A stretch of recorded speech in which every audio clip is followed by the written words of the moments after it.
Hello, and welcome to Oregon Daily News. I'm Ruben Estrada.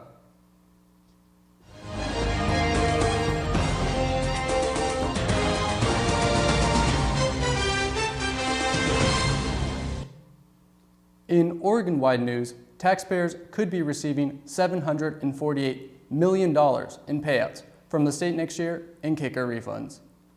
The government is required to pay these out if the state's economy exceeds expectations by more than 2% in a fiscal year. Oregon's economy has been booming as of late and is projected to bring in over 4% of what economists originally predicted. While recent trade disputes have hurt certain industries nationally, Oregon has largely been untouched as its main exports, such as electrical and industrial machinery, have yet to be affected by tariffs. The state has also been boosted by the recreational cannabis market, which has provided Oregon with steady income since legalization. Should the state reach its projected revenue, taxpayers are expected to see a return of an average of $367. Eugene recently had a fun and friendly axe-wielding group visit town to show off their talent. We had a chance to meet up and see what they were all about.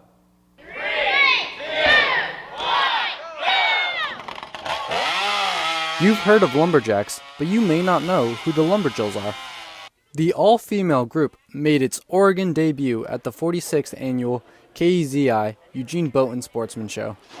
Their leader, Timbertina Shear, began competing at a young age and decided to start her own group made entirely of women. People always said to me, you shouldn't be chopping against the men when I first started out. And I said, I don't want to. I want to chop against your wife or your sister or your mom or your aunt. The Lumberjills performed in a variety of events, including power sign, crosscut sign, log rolling, and even let some audience members compete in an axe throwing competition.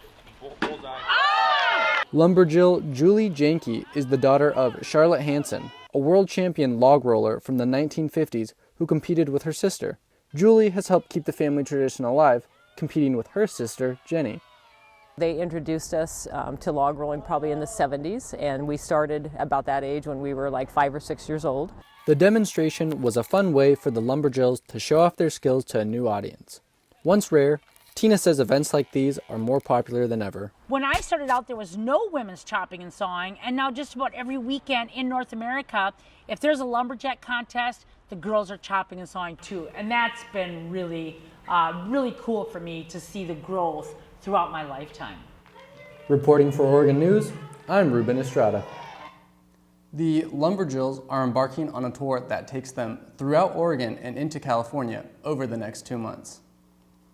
Coming up, an underage boy has been charged with murder in Portland. Also, Oregon has become one of the states most affected by the recent measles outbreak. And finally, your weather report. Your daughter just had her first breakup. Do you A, put yourself in her shoes? B, console her? Don't worry, sweetie. This is gonna happen a lot. Or C, find her a new boyfriend? Nice single boys. That was weird. As a parent, there are no perfect answers. But you don't have to be perfect to be a perfect parent. Thousands of teens in foster care will love you just the same. Welcome back. A 15-year-old has been charged with the murder of an 18-year-old man in a robbery that led to the fatal shooting. The man, Ian Olson, was killed by the boy, Jeremiah Hannon, on December 21st inside a Portland Motel 6. Hannon has also been accused with another 15-year-old of beating a man on a light rail train in the week following the murder. The man says they attacked him after he told them to turn down their music. The measles outbreak continues growing rapidly. Federal health officials said they have counted more cases in the first 2 months of this year than in all of 2017. The disease was declared eliminated in the United States in 2000. However, cases have been on the rise in recent years. Measles, also known as rubella, is a viral infection that usually results in a high fever and rash. Roughly 1 in 20 patients infected will get pneumonia. So far, the CDC has confirmed 159 cases this year in 10 states, including Oregon. While measles are rare in the United States, the virus is common globally. According to the World Health Organization, there has been a 30% increase in cases in recent years. Doctors from the CDC say the MMR vaccine is safe and effective in combating the virus. The vaccine is required to attend school in the U.S. However, some states, including Oregon, allow religious exemptions. Currently, lawmakers around the country are considering ending these exemptions.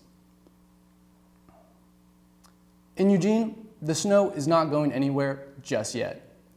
What started on Sunday as a light dusting turned into a day-long dumping, leading to roughly a foot of snow in the city. Locals took advantage of the rare occurrence, spending time outside while the weather lasts. The intense snowfall led to the destruction of several trees in the area. Fortunately, no injuries have been reported. Temperatures raised to the mid-30s today, but the weather is expected to return to below freezing tonight. And that brings us to our 3-day Oregon weather forecast. The Eugene area is expected to stay cloudy and cold with very little precipitation over the next few days. Bend will remain dry with freezing temperatures throughout the weekend. Portland will be one of the warmer parts of the state with cloudy skies and temperatures in the mid-40s. And finally, the Oregon coast is expected to clear up with temperatures hovering in the low 50s. That's our show for the day. I'm Ruben Estrada. Thank you for watching.